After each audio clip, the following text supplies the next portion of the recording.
आपके जेब में रखा ये छोटा सा 1 रुपया कभी हजारों छोटी छोटी चीजों से मिलकर बनता था। इतना कि अगर आप उसे गिनने बैठें तो शायद पूरा दिन लग जाए। लेकिन सवाल ये है, आखिर ऐसा कौन सा सिस्टम था जहां 1 रुपया बनाने के लिए हजारों कौड़ियां लगती थीं? आज हम डिजिटल पेमेंट, यूपीआई और ऑनलाइन ट्रांजैक्शन के जमाने में जी रहे हैं, जहां एक क्लिक में पैसे ट्रांसफर हो जाते हैं। लेकिन सोचिए, जब न कोई बैंक था, न कोई नोट, तब लोग लेन देन कैसे करते थे? कहानी शुरू होती है समुद्र से, जहां मिलती थी एक छोटी सी चीज, कौड़ी। ये देखने में भले ही साधारण हो, लेकिन एक समय पर यही भारत की करेंसी थी। गांवों में, बाजारों में, यहां तक कि मजदूरी भी कौड़ियों में मिलती थी। कहानी शुरू होती है किसी बैंक से नहीं, किसी नोट से नहीं, बल्कि समुद्र से। लहरें धीरे धीरे किनारे से टकराती थीं और अपने साथ लाती थीं छोटी छोटी चमकदार सी चीजें, जिन्हें हम कहते हैं कौड़ी। पहली नजर में ये बस एक सीप जैसी लगती है, लेकिन उस दौर में यही कौड़ी लोगों की जिंदगी का हिस्सा थी। सोचिए, एक छोटा सा गांव जहां कोई बैंक नहीं, कोई एटीएम नहीं। एक किसान सुबह खेत में काम करता है, दिन भर पसीना बहाता है, और शाम को उसे उसकी मेहनत के बदले कुछ कौड़ियां मिलती हैं। वो कौड़ियां उसके लिए सिर्फ सीप नहीं थी, वो थी उसकी मेहनत की कीमत। वो उन कौड़ियों को अपनी छोटी सी थैली में रखता, घर लौटता और रास्ते में बाजार से अनाज, तेल या कपड़ा खरीदता।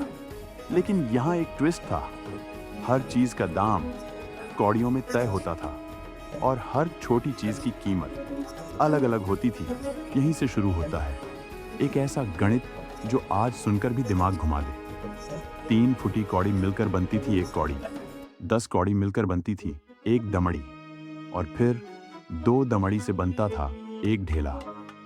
अब सोचिए, एक इंसान दिन भर काम करता था और बदले में उसे मिलती थी बस कुछ दमड़ियां।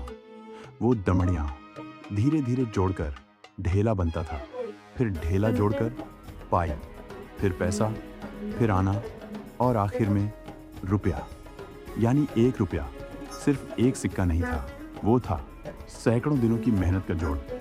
इसलिए उस समय लोग हर छोटी चीज का हिसाब रखते थे, और यहीं से निकले हमारे मुहावरे। जब कोई कहता है मेरे पास फूटी कौड़ी भी नहीं है, तो वो सिर्फ बात नहीं करता, वो उस दौर की सच्चाई बताता है।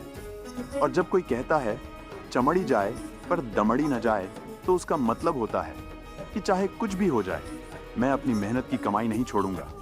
धीरे धीरे समय बदला, व्यापार बढ़ा, और लोगों को जरूरत महसूस हुई एक मजबूत और भरोसेमंद मुद्रा की। तब आई धातु की मुद्रा, तांबे की दमड़ी, फिर ढेला, और फिर चांदी का रुपया। इतिहास में एक बड़ा नाम आता है, शेर शाह सूरी।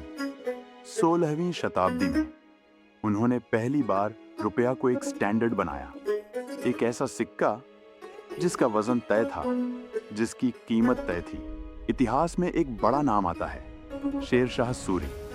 16वीं शताब्दी में उन्होंने पहली बार रुपया को एक स्टैंडर्ड बनाया, एक ऐसा सिक्का जिसका वजन तय था, जिसकी कीमत तय थी। उस समय 1 रुपया लगभग 11.5 ग्राम चांदी का होता था। सोचिए, आज का 1 रुपया और उस समय का 1 रुपया, जमीन आसमान का फर्क। फिर समय ने एक और बड़ा बदलाव देखा। फिर आया 1957। भारत ने डेसिमल सिस्टम अपनाया। पहले 1 रुपया बराबर 64 पैसे, बाद में 1 रुपया बराबर 100 पैसे, और कंफ्यूजन से बचने के लिए आया नया पैसा। और यहीं से शुरू हुई आधुनिक भारत की नई अर्थव्यवस्था। लेकिन कहानी यहीं खत्म नहीं होती। आज जब आप यूपीआई से पेमेंट करते हैं या जेब में पड़े 1 रुपये को नजरअंदाज कर देते हैं, तो शायद आप ये भूल जाते हैं कि इसी 1 रुपये के पीछे छुपी है हजारों साल की कहानी। कौड़ियों से शुरू होकर रुपये तक का ये सफर हमें ये सिखाता है कि छोटी चीजों की भी बहुत बड़ी कीमत होती है। तो अगली बार जब आपके हाथ में 1 रुपया आए, उसे हल्के में मत लेना, क्योंकि वो सिर्फ एक सिक्का नहीं, बल्कि इतिहास का एक हिस्सा है। अगर आपको ये कहानी पसंद आई तो वीडियो को लाइक करें और ऐसे ही इंटरेस्टिंग फैक्ट्स के लिए चैनल को सब्सक्राइब जरूर करें।